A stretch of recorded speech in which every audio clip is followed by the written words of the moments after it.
नमस्कार। मैं doctor Satyapal Singh, assistant professor अर्थशास्त्र विभाग, दिग्विजयनाथ स्नातकोत्तर महाविद्यालय, गोरखपुर, उत्तर प्रदेश। आजकल पब्लिक फाइनेंस पर हम लोग चर्चा कर रहे हैं और पब्लिक फाइनेंस से संबंधित जो एक बहुत ही महत्वपूर्ण टॉपिक है, principal of maximum social advantage, यानी अधिकतम सामाजिक कल्याण का सिद्धांत। आज हमारे चर्चा का यही विषय है कि किस प्रकार से अधिकतम सामाजिक कल्याण अर्थव्यवस्था में होता है, या सरकार किस प्रकार से अधिकतम सामाजिक कल्याण को करने का प्रयास करती है। जैसा कि आपके स्क्रीन पे दिख रहा है, पब्लिक फाइनेंस से संबंधित कुछ महत्वपूर्ण पुस्तकें, और वो सारी पुस्तकें आपके स्क्रीन पे दिख रही हैं। इन पुस्तकों को गहन अध्ययन के लिए, पब्लिक फाइनेंस से संबंधित गहन अध्ययन के लिए इन पुस्तकों का अध्ययन किया जा सकता है। तो अगर मैं principal of maximum social advantage की बात करूं, तो दो प्रकार के प्रिंसिपल हमको देखने को मिलते हैं। एक डॉक्टर डाल्टन का और दूसरा रिचर्ड ए मसग्रेव का। यानी इन दोनों अर्थशास्त्रियों ने अपने अपने हिसाब से principal of maximum social advantage को विद्यार्थियों के सम्मुख प्रस्तुत करने का प्रयास किया है, और इसमें से डॉक्टर डाल्टन के द्वारा जो प्रिंसिपल दिया गया उसका जिक्र हम लोगों ने कर लिया है। आज हमको रिचर्ड ए मसग्रेव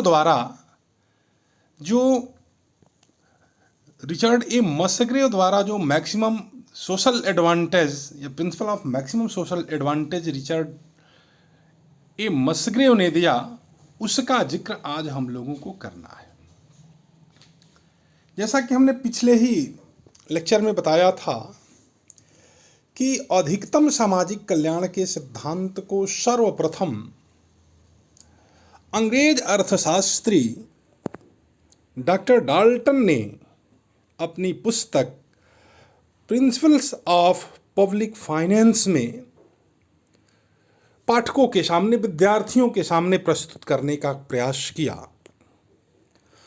और डॉक्टर डाल्टन के द्वारा जो अधिकतम सामाजिक कल्याण का सिद्धांत दिया गया, उसी सिद्धांत में थोड़ा सा परिवर्तन करके रिचर्ड ए मसग्रेव ने अपनी पुस्तक principal of maximum social advantage सिद्धांत जो है, जो इनकी पुस्तक स्क्रीन पे दिख रही है, the theory of public finance A study in public economy, यानी इस पुस्तक में रिचर्ड ए मसग्रेव ने principal of maximum social advantage को विद्यार्थियों के सामने प्रस्तुत किया है। यानी जो सिद्धांत डॉक्टर डाल्टन ने प्रस्तुत किया, वो अपने शब्दों में डॉक्टर डाल्टन ने प्रस्तुत किया, उसी को मसग्रेव ने भी अपने शब्दों में प्रस्तुत करने का प्रयास किया है। अगर हम अधिकतम सामाजिक कल्याण के सिद्धांत के संदर्भ में अर्थशास्त्रियों का दृष्टिकोण देखें, तो डॉक्टर डाल्टन ने जिस सिद्धांत को अधिकतम सामाजिक कल्याण सिद्धांत का नाम दिया, उसी सिद्धांत को प्रोफेसर पीगू ने अधिकतम सामाजिक लाभ के सिद्धांत के नाम से बताया। आर.एन. भार्गव ने इसे लोक वित्त का सिद्धांत बताया। यानी अलग अलग अर्थशास्त्रियों ने एक ही सिद्धांत को अलग अलग नामों से पुकारा है। इनका अपना देखने का दृष्टिकोण है, और वही सिद्धांत है, इन लोगों ने उसका नामकरण अपने अपने हिसाब से किया है। अब अधिकतम सामाजिक कल्याण, और अधिकतम सामाजिक कल्याण होता कैसे है, सरकार अधिकतम सामाजिक कल्याण करती कैसे है। जैसा कि आप जानते हैं कि समाज का कल्याण शासन करने वाली सत्ता की प्रमुख जिम्मेदारी होती है, प्रथम जिम्मेदारी होती है कि किस प्रकार से समाज में रहने वाले लोगों का कल्याण होता हुआ पाया जाए। यानी प्राचीन काल से ही जिस समय संपूर्ण विश्व में मोनार्की चला करती थी, उस समय भी शासन करने वाला जो तंत्र था वह तंत्र अधिकतम सामाजिक कल्याण का स्वांग करता था। और जैसे जैसे समय परिवर्तित होता गया, संपूर्ण विश्व में डेमोक्रेसी स्थापित होती चली गई, तो डेमोक्रेसी का भी प्रमुख उद्देश्य क्या है कि मैक्सिमम सोशल एडवांटेज हो, अधिक से अधिक लोगों को, अधिक से अधिक समाज में रहने वाले लोगों को, या ये कहें कि संपूर्ण समाज का भला हो। इस उद्देश्य से आजकल की जो शासन सत्ता है वो कार्यों को संपादित करने का प्रयास करती है। तो हमने देखा कि प्राचीन काल का भी जो शासन तंत्र था वो शासन तंत्र जनता के हित को ध्यान में रखने का प्रयास करता था, जनता के कल्याण की बात करता था। और आधुनिक काल में भी जो हमारे ऊपर शासन करने वाला तंत्र है वो जनता के कल्याण की ही बात करता है। तो प्राचीन काल के जो जनता के कल्याण से संबंधित बातें थीं, राजाओं के द्वारा जनता का कल्याण किस प्रकार से होता था, किस प्रकार से उनके ऊपर खर्च किया जाता था, किस प्रकार से उनसे आय प्राप्त किया जाता था, इसका विश्लेषण प्राचीन अर्थशास्त्रियों के स्टडी मटेरियल में, प्राचीन अर्थशास्त्रियों के लिटरेचर में हमको प्राप्त होता है। और प्रेजेंट टाइम में किस प्रकार से सरकार आय प्राप्त करती है, किस प्रकार से सरकार पुनः उसको व्यय करती है, और किस प्रकार से मैक्सिमम सोशल एडवांटेज होता हुआ पाया जाता है, इसका भी आजकल के लिटरेचर में हमको अध्ययन करने को मिल जाता है। तो अब सबसे पहले हम बात करते हैं कि प्राचीन काल में जो अधिकतम सामाजिक कल्याण का स्वांग रचा जा रहा था या करने का प्रयास किया जा रहा था, उसके संदर्भ में प्राचीन अर्थशास्त्रियों का दृष्टिकोण क्या था। तो अगर प्राचीन अर्थशास्त्री, जिसमें बहुत ही एक महत्वपूर्ण अर्थशास्त्री जे.बी. से, और जे.बी. से जो है इसका एक बाजार नियम चला करता था जो लगभग 125 साल तक पूरे बाजार तंत्र को संचालित करने का काम किया। जे.बी. से का बाजार तंत्र यानी अपने आप में बहुत ही महत्वपूर्ण अर्थशास्त्री है। और जे.बी. से जैसे विद्वान अर्थशास्त्री किस प्रकार से अधिकतम सामाजिक कल्याण को प्राचीन काल में देखते हैं, या ये कहें कि प्राचीन काल में किस प्रकार से सरकार आय प्राप्त कर रही है, किस प्रकार से व्यय कर रही है, उसका इन्होंने अध्ययन करके अपनी बात कही। और उन्होंने ये कहा कि उत्कृष्टतम वित्त व्यवस्था वह है जिसमें न्यूनतम व्यय किया जाता है, तथा सबसे श्रेष्ठ कर प्रणाली वह है जिसकी मात्रा न्यून होती है। यानी जे.बी. से क्या कहता है कि उत्कृष्टतम वित्त व्यवस्था यानी सबसे अच्छा वित्त व्यवस्था क्या है, जिसमें न्यूनतम व्यय किया जाए, गवर्नमेंट कम से कम व्यय करे, तथा सबसे श्रेष्ठ कर प्रणाली क्या है, जिसकी मात्रा न्यून हो। यानी सरकार व्यय भी कम करे, न्यूनतम व्यय किया जाता है, सरकार व्यय कम करे, तथा सबसे श्रेष्ठ कर प्रणाली कौन सी है, जिसकी मात्रा न्यून होती है। यानी दोनों कम हो, सरकार व्यय भी कम करे और सरकार आय भी कम प्राप्त करे। इसी के साथ ही साथ हम एक दूसरे अर्थशास्त्री का विचार देखते हैं, हेनरी पार्नेल। हेनरी पार्नेल क्या कहते हैं कि व्यवस्था को बनाए रखने तथा विदेशी आक्रमणों से सुरक्षा के अतिरिक्त जो कुछ भी सार्वजनिक व्यय किया जाता है वह अपव्ययपूर्ण तथा जनता के ऊपर अत्याचार है। मतलब व्यवस्था बनी रहे, आंतरिक व्यवस्था बनी रहे, आंतरिक शांति बनी रहे और विदेशी आक्रमण से सुरक्षा, यानी आंतरिक व्यवस्था बनी रहे, पुलिस न्यायालय हमारे मजबूत रहें और विदेशी आक्रमण, किसी भी प्रकार से विदेशी आक्रमण न हो, इससे देश बचा रहे, देश मजबूत बना रहे। इसके अतिरिक्त अगर कुछ भी सरकार एक्सपेंडिचर करती है तो वह अपव्ययपूर्ण तथा जनता के ऊपर अत्याचार है। तो हमने यहाँ पर दो विचार देखे, जेबी से के विचार और हेनरी पार्नेल का विचार। यानी इसी प्रकार से प्राचीन अर्थशास्त्रियों का अगर विचार देखा जाए तो प्राचीन अर्थशास्त्री सार्वजनिक व्यय और सार्वजनिक आय के अनुकूल अपना मत नहीं रखते थे। उनका ये मानना था कि सरकार जो है बेहद अपव्ययपूर्ण खर्च कर देती है, बहुत लापरवाह होती है, तो इस प्रकार से सरकार को कम खर्च करना चाहिए और कम आय प्राप्त करना चाहिए, क्योंकि राजतंत्रात्मक शासन प्रणाली था और जो भी एक्सपेंडिचर होता था सरकार के द्वारा, जो भी खर्च होता था, वो जो शासन करने वाला राजा था, हमारे ऊपर जो राजा शासन करता था, वो राजा अपने दृष्टिकोण से खर्च करता था, अपने हित में खर्च करता था, अपने लाभ पर उसको खर्च करता था। और सार्वजनिक आय प्राप्त कैसे किया जाता था? सार्वजनिक आय कोड़े के दम पर किया जाता था। जबरदस्ती हमारे ऊपर करारोपण किया जाता था और हमारे आय का अधिकांश हिस्सा विभिन्न प्रकार के टैक्स के रूप में राजा हमसे वसूल लेता था। और पब्लिक इंटरेस्ट तो दूर की बात, तो जहां उसका इंटरेस्ट होता था वहीं पे खर्च करता था और खर्च उसको जो है पब्लिक इंटरेस्ट दिखता नहीं था, उसके खर्च में पब्लिक इंटरेस्ट दिखता नहीं था।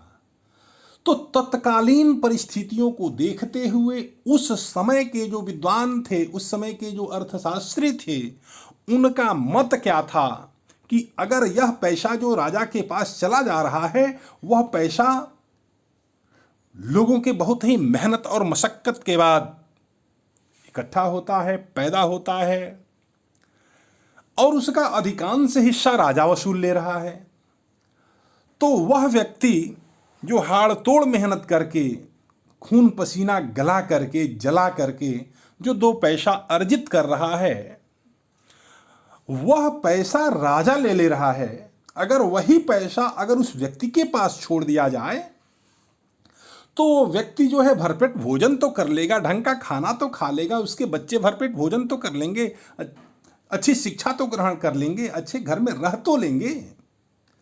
और जब एक एक इंडिविजुअल का डेवलपमेंट हो जाएगा तो सारा अर्थव्यवस्था विकसित धीरे धीरे होता चला जाएगा। तो इस संदर्भ में प्राचीन अर्थशास्त्री यह मानते थे कि वह पैसा अगर व्यक्ति के पास रह जाता है तो व्यक्ति का कल्याण होगा, और जब व्यक्ति का कल्याण होगा तो धीरे धीरे पूरी समाज का कल्याण हो जाएगा।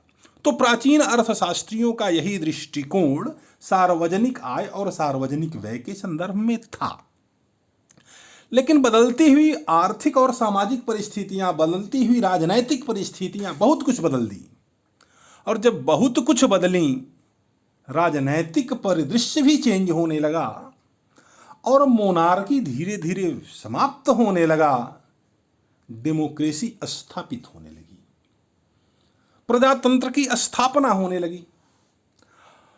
और प्रजातंत्रात्मक शासन प्रणाली का जब विकास हुआ, यानी हम अपने ऊपर शासन करने वाले को हम तय करने लगे, या ये कहें प्रजा ये तय करने लगी कि हमारे ऊपर शासन करने का काम कौन करेगा। और व्यक्ति को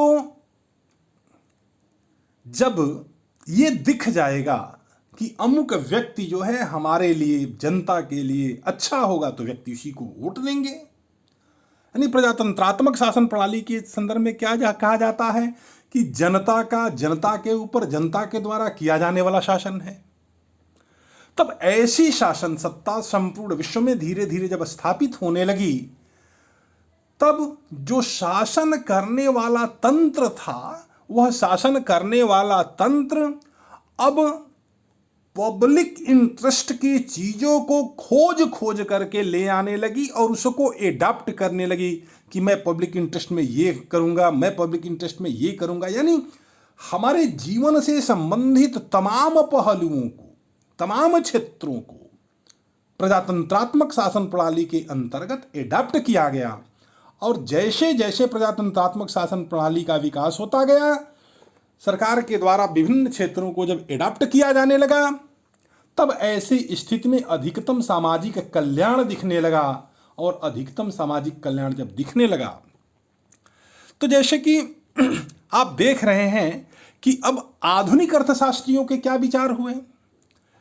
तो आधुनिक अर्थशास्त्रियों का ये कहना था कि कोई भी सार्वजनिक व्यय उत्पादक है या नहीं है, यह इस बात पर निर्भर करता है कि उस व्यय से समाज के सामूहिक कल्याण में वृद्धि हो रही है कि नहीं हो रही है। सरकार ने जो खर्च किया, उस खर्च से समाज के कल्याण में वृद्धि दिख रही है कि नहीं दिख रही है। और प्रजातंत्रात्मक शासन प्रणाली के विकास के पश्चात बड़े बड़े school, college, university, medical college, engineering college, IIM, IIT वगैरह वगैरह धीरे धीरे स्थापित होती चली गई। तो हम निसंदेह ये कह सकते हैं कि सरकार का जो पब्लिक एक्सपेंडिचर है वो पब्लिक के हित में जा रहा है। चिकित्सालयों की बात है, चिकित्सा सुविधाओं का विकास है। चिकित्सा सुविधाओं के विकास में तमाम बड़े बड़े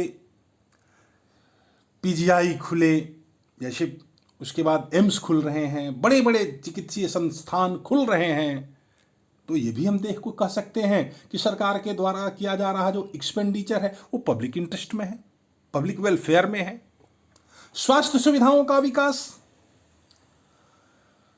आप अस्वस्थ न हो, स्वास्थ्य सुविधाओं के विकास में आपके स्वास्थ्य पर ध्यान दिया जाए। तमाम प्रकार के टीकाकरण गवर्नमेंट के द्वारा कराए जा रहे हैं। प्रेजेंट टाइम में कोरोना पेंडेमिक चल रहा है, उस पर रोज रोज गवर्नमेंट का एक्सपेंडिचर बढ़ रहा है। तो इस प्रकार से हम ये भी मान लेंगे कि चिकित्सीय सुविधाओं का विकास तो हुआ, स्वास्थ्य सुविधाओं के विकास पर भी सरकार खर्च कर रही है। तमाम प्रकार के टीकाकरण हो रहे हैं, ये सारे के सारे पब्लिक वेलफेयर में हो रहे हैं। सड़कों का विकास हुआ, रेल का विकास हुआ, मेट्रो का विकास हुआ, बुलेट की ट्रेन की स्थापना होने जा रही है। तो ये हम नहीं कह सकते कि प्राचीन काल में कहा गया कि सरकार के द्वारा किया जा रहा व्यय जो है अपव्ययपूर्ण है। लेकिन आधुनिक काल में हम नहीं कह सकते कि जब से प्रजातंत्रात्मक शासन प्रणाली का विकास हुआ, तब से तमाम प्रकार की खर्च, तमाम प्रकार के एक्सपेंडिचर वो अधिकतम सामाजिक कल्याण को प्रश्रय देते हैं और उनसे अधिकतम सामाजिक कल्याण दिखता है। प्राचीन अर्थशास्त्रियों का यह भी मानना था कि अगर वह धनराशि लोगों के हाथों में रह जाए, पब्लिक के हाथ में रह जाए, तो पब्लिक का कल्याण हो जाएगा, और पब्लिक का कल्याण हो जाएगा तो पूरी अर्थव्यवस्था का कल्याण हो जाएगा धीरे धीरे। लेकिन पब्लिक भी जो खर्च करती है उसी को खर्च करना है, हम ही को खर्च करना है। लेकिन हम तमाम ऐसे हमारे और आपके खर्च हैं, तमाम हमारे और आपके बीच लोगों के जो खर्च हैं, उनका खर्च उनका अपने हित पे भी नहीं हो रहा है। जैसे व्यक्तिगत वित्त के अंतर्गत यह कहा जाता है कि समस्त व्यय उत्पादक नहीं होते। तमाम सड़कों पे शराब पी के घूमते हुए लोग मिल जाएंगे आपको। तो क्या उनका जो खर्च है, जो सड़क पे शराब पी के घूम रहा है, उसके द्वारा किया जा रहा खर्च क्या उसके हित पर है? वो तो धीरे धीरे सुसाइड कर रहा है, जुआ खेलते हैं लोग। तमाम प्रकार के अपव्यय व्यक्तिगत वित्त के अंतर्गत हम और आप करते हैं, तो ये नहीं कहा जा सकता कि सरकार के द्वारा किया जाने वाला व्यय अपव्ययपूर्ण है और व्यक्ति जब उसको व्यय करेगा तो वह बहुत ही सोच समझ के करेगा, ऐसी बात नहीं है। लेकिन आधुनिक अर्थशास्त्रियों का विचार क्या आया कि आधुनिक अर्थशास्त्री सार्वजनिक व्यय और सार्वजनिक आय के अनुकूल अपना मत रखते थे। अब बात करते हैं कि अधिकतम सामाजिक कल्याण होगा कैसे। तो अधिकतम सामाजिक कल्याण के संदर्भ में दो बातें हैं यानी दो स्टेज पर इसका हम अध्ययन करते हैं, पब्लिक एक्सपेंडिचर और पब्लिक रेवेन्यू, कि सरकार पब्लिक एक्सपेंडिचर किस प्रकार से कर रही है, उस पब्लिक एक्सपेंडिचर का एनालिसिस किया जाए और फिर पब्लिक रेवेन्यू का एनालिसिस किया जाए। और जब इन दोनों का हम एनालिसिस करेंगे तो यही दोनों जो है हमको अधिकतम सामाजिक कल्याण के संदर्भ में एक रूट मैप देंगे कि अधिकतम सामाजिक कल्याण हो रहा है कि नहीं हो रहा है। तो यही दोनों बातें, public expenditure and public revenue, इन्हीं के आधार पर जब अधिकतम सामाजिक कल्याण तय होना है तो अब हम देखते हैं कि पब्लिक एक्सपेंडिचर और पब्लिक रेवेन्यू के संदर्भ में मस्ग्रेव का क्या दृष्टिकोण था। अब बात करते हैं सार्वजनिक व्यय। सार्वजनिक व्यय और सार्वजनिक व्यय से जब गवर्नमेंट किसी भी प्रकार का एक्सपेंडिचर करती है तो उस एक्सपेंडिचर से, सरकार के द्वारा किए जाने वाले व्यय से हम और आप लाभान्वित होते हैं, हमको आपको लाभ प्राप्त होता है। तो उसी लाभ का एनालिसिस करना है। पब्लिक एक्सपेंडिचर से पब्लिक को प्राप्त होने वाला या सोसाइटी को प्राप्त होने वाली यूटिलिटी, और वो भी कौन सी यूटिलिटी, मार्जिनल सोशल यूटिलिटी, यानी व्यय के अंतिम इकाई से, सार्वजनिक व्यय के अंतिम इकाई से प्राप्त होने वाली उपयोगिता। और इसके संदर्भ में यह बताया जाता है कि सार्वजनिक व्यय से जो सीमांत सामाजिक लाभ प्राप्त होता है, वह सीमांत सामाजिक लाभ, उसमें उपयोगिता ह्रास नियम लागू होता है। यानी जैसे जैसे सरकार के द्वारा किया जा रहा एक्सपेंडिचर बढ़ता जाता है, वैसे वैसे उस एक्सपेंडिचर से प्राप्त होने वाला मार्जिनल सोशल यूटिलिटी कम होती हुई चली जाती है। यानी सीमांत सामाजिक लाभ या सीमांत सामाजिक उपयोगिता क्रमशः घटती हुई चली जाती है। तो हम यहाँ पे क्या बात कर रहे थे कि सार्वजनिक व्यय, और सार्वजनिक व्यय के बाद हमने क्या बताया कि सार्वजनिक व्यय से सीमांत सामाजिक लाभ प्राप्त होता है, और यह सीमांत सामाजिक लाभ, इसमें उपयोगिता ह्रास नियम लागू होता है। यानी जैसे जैसे एक्सपेंडिचर पब्लिक एक्सपेंडिचर होता जाएगा, उस पब्लिक एक्सपेंडिचर के लास्ट यूनिट से या उस सार्वजनिक व्यय के अंतिम इकाई से प्राप्त होने वाली जो मार्जिनल सोशल यूटिलिटी है, क्रमशः कम होती हुई पाई जाती है। जैसे आप इसमें देख रहे हैं कि एक तरफ पब्लिक एक्सपेंडिचर दिखाया गया है और दूसरे तरफ मार्जिनल सोशल यूटिलिटी दिखाया गया है। मार्जिनल सोशल यूटिलिटी, अब बात करते हैं पब्लिक एक्सपेंडिचर का। जिन दिनों मान लिया एक इकाई का सार्वजनिक व्यय हो रहा है, या एक इकाई मान लिया, 1 रुपये मान लिया, 1000 मान लिया, 1 लाख मान लिया, 1 करोड़ मान लिया, कुछ भी मान लेते हैं कि एक इकाई, और एक इकाई का जब पब्लिक एक्सपेंडिचर हो रहा है तो उस एक इकाई से प्राप्त होने वाली जो मार्जिनल यूटिलिटी है, मार्जिनल सोशल यूटिलिटी है, संपूर्ण समाज को प्राप्त होने वाली जो उपयोगिता है, वह उपयोगिता 50 के बराबर है, 50 के बराबर है। फिर दूसरे लाइन में देख रहे हैं कि यह तो पहले से चल रहा था, एक इकाई पहले से एक्सपेंडिचर हो रहा था, एक इकाई का एक्सपेंडिचर और बढ़ गया। दूसरी इकाई, जब दूसरी इकाई खर्च किया गया, अब दूसरी इकाई जब पहले से खर्च हो रहा था, वो मार्जिनल एक्सपेंडिचर नहीं है, जो दूसरी इकाई खर्च हुई वो मार्जिनल एक्सपेंडिचर है, सीमांत व्यय है वह। तो यह जो दूसरी इकाई वो सीमांत व्यय है, इस दूसरे इकाई से, यानी इस दूसरे वाले इकाई से प्राप्त होने वाली उपयोगिता कितने की हो गई? 40 की हो गई। हम क्या देख रहे थे कि पहले 1 इकाई व्यय हो रहा था, उससे 50 के बराबर उपयोगिता प्राप्त हो रही थी। दूसरे स्टेज पे आते आते पहले से एक एक्सपेंडिचर हो रहा था, अब दूसरा एक और एक्सपेंडिचर हुआ और इस दूसरे एक्सपेंडिचर से प्राप्त होने वाला उपयोगिता 40 है। पब्लिक एक्सपेंडिचर और बढ़ा, 2 इकाई ये पहले से खर्च हो रहे थे, 1 इकाई और खर्च हुआ, यानी अब तीसरी इकाई खर्च किया गया, उतना ही धनराशि फिर एक बार खर्च किया गया। तो इस तीसरी यूनिट से, मुद्रा के तीसरी इकाई से प्राप्त होने वाली उपयोगिता 30 है। फिर देख क्या रहे हैं कि 3 इकाई पहले से खर्च है, 1 इकाई, 2 इकाई, 3 इकाई खर्च हुई, 1 इकाई और, यानी फिर उतनी ही इकाई खर्च की गई, यानी चौथी इकाई अब डाल दी गई पब्लिक एक्सपेंडिचर में, और इस चौथी इकाई से प्राप्त होने वाली उपयोगिता 20 है। पहले से 4 इकाई खर्च हो रही थी, अब 5वीं इकाई खर्च की गई और इस 5वीं इकाई से प्राप्त होने वाला जो मार्जिनल सोशल यूटिलिटी है वो 10 है। तो हमने देखा क्या कि जैसे जैसे पब्लिक एक्सपेंडिचर हो रहा है, 1, 2, तीसरी इकाई, चौथी इकाई, 5वीं इकाई, जैसे जैसे खर्च हो रहा है तो पहली इकाई से प्राप्त होने वाली उपयोगिता 50 थी, दूसरी से प्राप्त होने वाली उपयोगिता 40 थी, तीसरी से प्राप्त होने वाली उपयोगिता 30 थी, चौथी से प्राप्त होने वाली उपयोगिता 20 थी और 5वीं से प्राप्त होने वाली उपयोगिता 10 थी।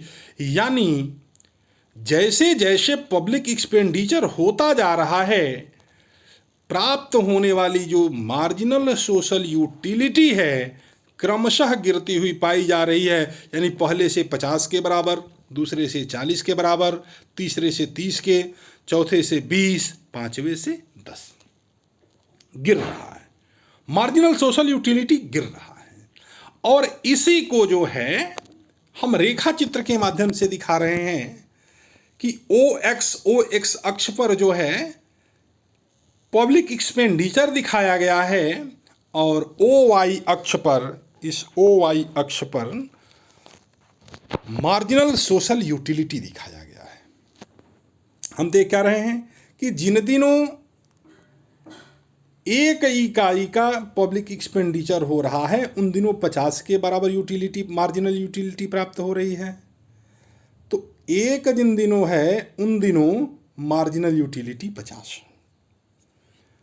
जिन दिनों पब्लिक एक्सपेंडिचर 2 है उन दिनों मार्जिनल सोशल यूटिलिटी 40 है। तो 2 है तो 40 है। फिर हम देख कर रहे हैं कि जिन दिनों पब्लिक एक्सपेंडिचर 3 का हो रहा है उन दिनों मार्जिनल सोशल यूटिलिटी 30 का है। पब्लिक एक्सपेंडिचर 4 का तो मार्जिनल सोशल यूटिलिटी 20, और जिन दिनों पब्लिक एक्सपेंडिचर 5 का उन दिनों मार्जिनल सोशल यूटिलिटी 10। और इन्हीं बिंदुओं को, ऊपर वाली बिंदुओं को मिला दिया जाए तो एक रेखा बनती है जिसको UU के नाम से दिखाया गया है। यह यूटिलिटी की रेखा है। और कौन सी यूटिलिटी? Marginal social utility. और ये जो मार्जिनल सोशल यूटिलिटी की रेखा होती है ऊपर बाएं से दाहिने नीचे के तरफ गिरती हुई पाई जाती है। तो यहाँ पर हमने क्या देखा कि जैसे जैसे सरकार व्यय करती जाती है, सरकार के व्यय से प्राप्त होने वाला समाज को जो लाभ है, जो सीमांत लाभ है, वह सीमांत लाभ क्रमशः कम होता हुआ पाया जाता है। अब सार्वजनिक व्यय हमने देख लिया, सरकार ने जो खर्च किया वो हमने देख लिया। अब सार्वजनिक आय। सार्वजनिक आय सरकार को प्राप्त होने वाला आय। सरकार जो आय प्राप्त करती है वो करों व शुल्कों के माध्यम से आय प्राप्त करती है। सरकार को ज्यादा आय चाहिए तो ज्यादा कर लगाना पड़ेगा, ज्यादा फीस लगाना पड़ेगा, यानी ज्यादा करना पड़ेगा, हमको ज्यादा त्याग करना पड़ेगा। यानी सरकार को जो भी आय प्राप्त होगा वो हम और आप जब देंगे, हम और आप कर देंगे, हम आप फीस देंगे, हमारे और आपके ऊपर तमाम प्रकार के टैक्स लगाए जाएंगे, तो सरकार को आय की प्राप्ति होगी। तो यदि कम आय चाहिए सरकार को तो कम टैक्स लगेगा, हम कम त्याग करेंगे, और अधिक आय चाहिए तो अधिक कर लगेगा, हम अधिक त्याग करेंगे। तो वही चीज यहां पर है, सार्वजनिक आय, और इस सार्वजनिक आय से सीमांत सामाजिक त्याग, समाज त्याग करता है। तो वह सीमांत सामाजिक त्याग क्या है? सरकार को आय अधिक तो हमारा त्याग अधिक, सरकार को आय कम तो हमारा त्याग कम। यानी जैसे जैसे सरकार सार्वजनिक आय की मात्रा बढ़ाती जाती है, वैसे वैसे समाज में रहने वाले लोगों को होने वाला सीमांत सामाजिक त्याग क्रमशः बढ़ता जाता है। जैसे जैसे सरकार आय बढ़ाती जाए, सरकार जब आय बढ़ाती जाएगी, वैसे वैसे हमारा त्याग क्रमशः बढ़ता चला जाएगा। तो सीमांत सामाजिक त्याग के बारे में आप बात कर रहे थे, और हम यहाँ पे देख क्या रहे हैं कि सार्वजनिक आय यानी पब्लिक रेवेन्यू, और इस पब्लिक रेवेन्यू से जो सरकार मार्जिनल सोशल सेक्रीफाइस हमको करना पड़ता है, समाज को सेक्रीफाइस करना पड़ता है। अब हम देख क्या रहे हैं, सारणी में देख क्या रहे हैं कि जिन दिनों सार्वजनिक आय की इकाई एक है, सरकार को कम पैसा चाहिए, 1,00,000 रुपया चाहिए, 1,000 रुपया चाहिए, 1 रुपया चाहिए, उन दिनों सीमांत सामाजिक त्याग 10 है। अब सरकार को 2 चाहिए, 2 लाख चाहिए, तो पहले से 1,00,000 था, 1,00,000 और लगा दिया गया, 2 लाख। तो इस दूसरे इकाई से जो मार्जिनल टैक्स आपके ऊपर लगा, जो सीमांत करारोपण आपके हुआ, इससे प्राप्त होने वाली जो त्याग है, पहले से हमारे ऊपर टैक्स लगा ही है, फिर सरकार ने टैक्स लगाया तो हमारे ऊपर टैक्स और बढ़ा। जब टैक्स और बढ़ा तो हमारा सीमांत सामाजिक त्याग बढ़ा, तो 10 से बढ़ के 20 हो गया।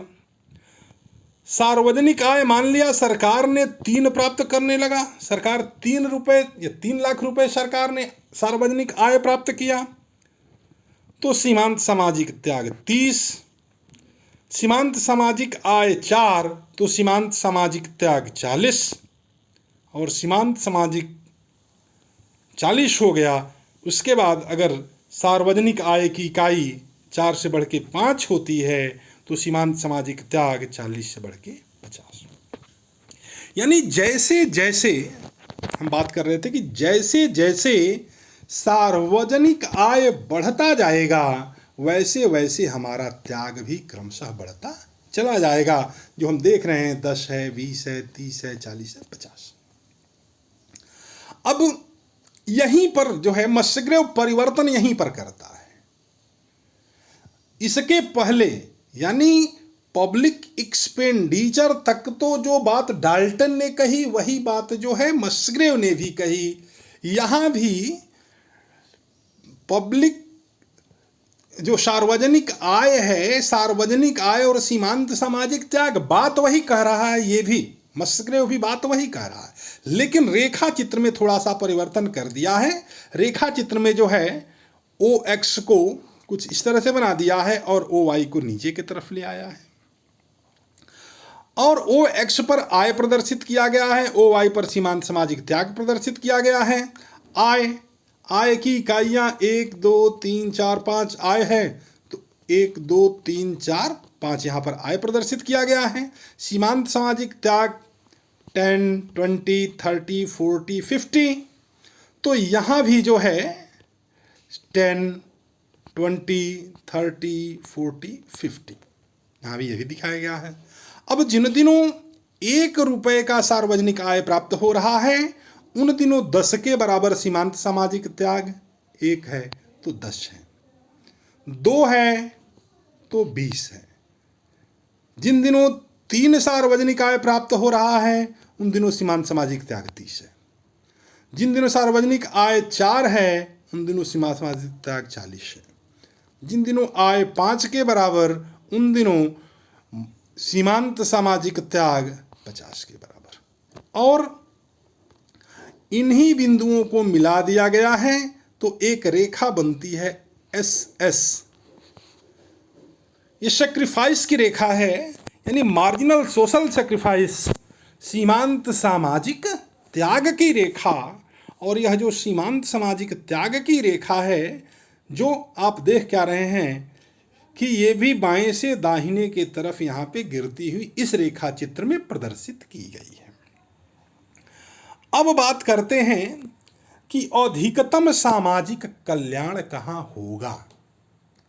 तो जो बातें अधिकतम सामाजिक कल्याण के संदर्भ में डॉक्टर डाल्टन ने बताई थी, ठीक वही बात मसग्रेव ने भी अधिकतम सामाजिक कल्याण के संदर्भ में बताया है कि सार्वजनिक व्यय से प्राप्त होने वाला सीमांत सामाजिक लाभ और सार्वजनिक आय से होने वाला सीमांत सामाजिक त्याग जहां दोनों इक्वल होगा वही अधिकतम सामाजिक कल्याण होगा, यानी वही बिंदु अधिकतम सामाजिक कल्याण का बिंदु होगा।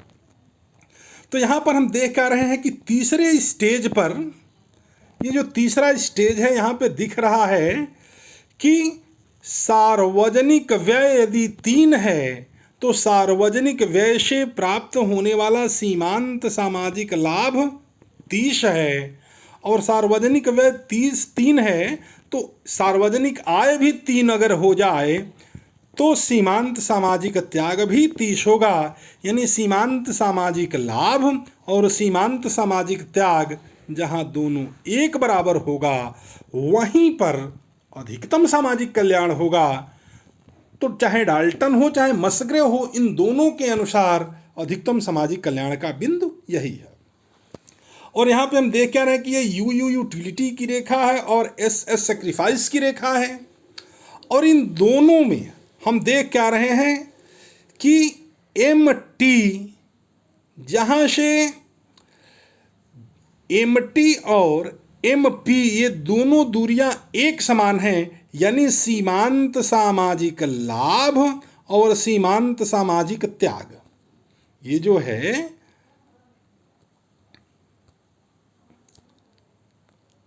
सीमांत सामाजिक लाभ MT, सीमांत